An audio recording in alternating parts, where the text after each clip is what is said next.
And it's Judgment Day in yet another high-profile case. WikiLeaks founder Julian Assange will be going back to Sweden, where he'll face questioning over rape allegations. This after a UK court denies his extradition plea. Now, the judge in this case rejected all 4 points of Assange's defense, including his fear that he won't be able to get a fair trial in Sweden, and claims that the Swedish prosecutor had no authority to issue the European arrest warrant. And while Julian Assange plans to appeal this decision, another question: is there a chance that he will be able to avoid the extradition? RT sat down with investigative journalist Tony Gosling to find out. Well, Rory, I think this is going to be the big test for the Supreme Court. Have they got the backbone to stand up here for justice? Because if they haven't, we've got a real serious problem. I mean, this is just the latest in a saga, isn't it? And a kind of Scandinavian Viking saga of the barbarity in which Julian Assange is being treated is absolutely appalling. There's been an 18-month disruption campaign now against what is actually one of the most important websites in the world.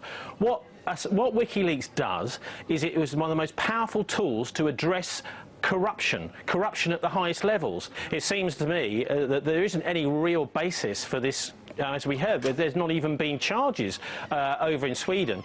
And so, yes, it's a spurious attempt to shut down what is one of the most important media outlets in the world right now. And it's, like I say, a disruption campaign. But the old-fashioned, what I was saying about the Internet, is actually what happens is, with now the Internet as it is, the Internet detects censorship as damage, and it roots around that censorship. And that's what Julian Assange is able to do with WikiLeaks. I think, ultimately, I really hope that the Supreme Court, although I don't have a fantastic amount of faith in it, is going to do the right thing. It's going to deliver justice, which is to actually really, give Assange a pat on the back. Maybe he should be awarded a medal because he's a fantastic and very, very important guy. He's exposing criminal activity at the highest levels in society, and I think he should be applauded for that. What we've got here, though, is a kind of Orwellian situation, and it seems that Orwell was right, that the people who are telling the truth are the ones that are being closed down. I find it absolutely appalling that the judges so far in this case haven't really delivered justice. That's what we're seeking, isn't it?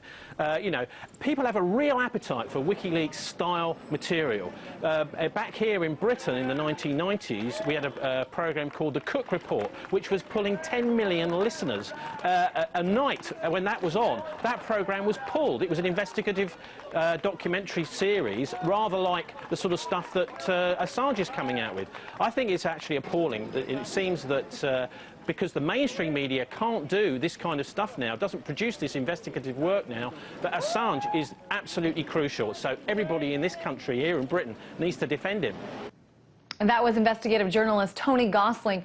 Now Julian Assange's lawyers have 14 days to seek permission from the British High Court to appeal the decision. And this decision isn't WikiLeaks' only problem these days.